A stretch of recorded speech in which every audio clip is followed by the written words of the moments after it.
పిలిత్తి రావాలి వచ్చిన అది మునమ్మ చెప్పింది అయ్యా దెయ్యాలు చూడాలంటయ్యా ఇప్పుడు రావు ఇప్పుడు రావా నీకు ఇంపని కావాలంటే నైట్ అయితే నీకు బాగా తాటిపండు ఏముందా అది మా మామ కాల్చుకొని తిన్నాడు తినగానే అంటే ఇప్పుడు ఆ మనిషిని అయ్యా నాకు ఒక బద్ద పెట్టు ఒక బద్ద పెట్టు అయ్యా ఒక బద్ద పెట్టు ఒక బద్ద పెట్టు ఒక బద్ద పెట్టు నడుతుంది ఈయన పెడితే కదా ఆ మనిషికి పెడితే కదా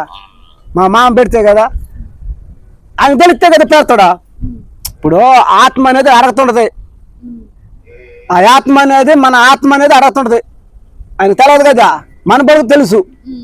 ఒక ఆత్మ అడుగుతుందని ఆయన తెలియదు మా మామ తెలియదు చెప్పు అని చెప్పి తింటా ఉండి పెరుక్కుని ఆయన కొన్ని రోజులకే ఇట్టా అన్నాడు తగులుకున్నా చనిపోయాడు అని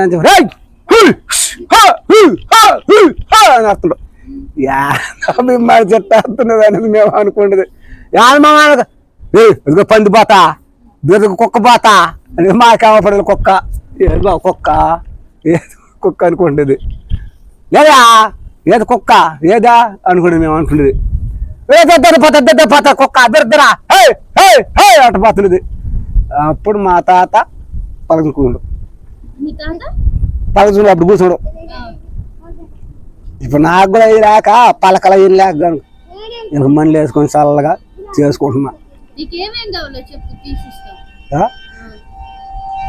అట్ట కాదులే ఉండలే మీరు తీర్చే రోజులు ఉన్నాయి కానీ మీకు అక్క చెప్తున్నా ఇప్పుడు ఏమన్నా మరియా ఏదో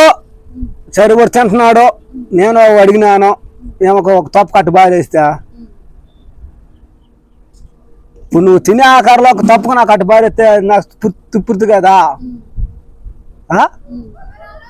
ఇలా అందుకని నా అక్కడ రా అన్నాడు ఇప్పుడు మనం ఒక దగ్గర పోతామా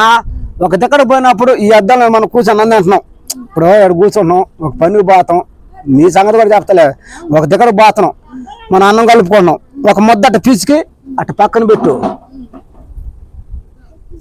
మనం తినే ఆకారంలో ఒక ముద్ద అటు పక్కన పెట్టు ఆ గేకండి ఆ ముద్ద సాలు ఎట్టుకి అర్థమైందా ఆ ముద్దని ఆ గేకాకి జాలు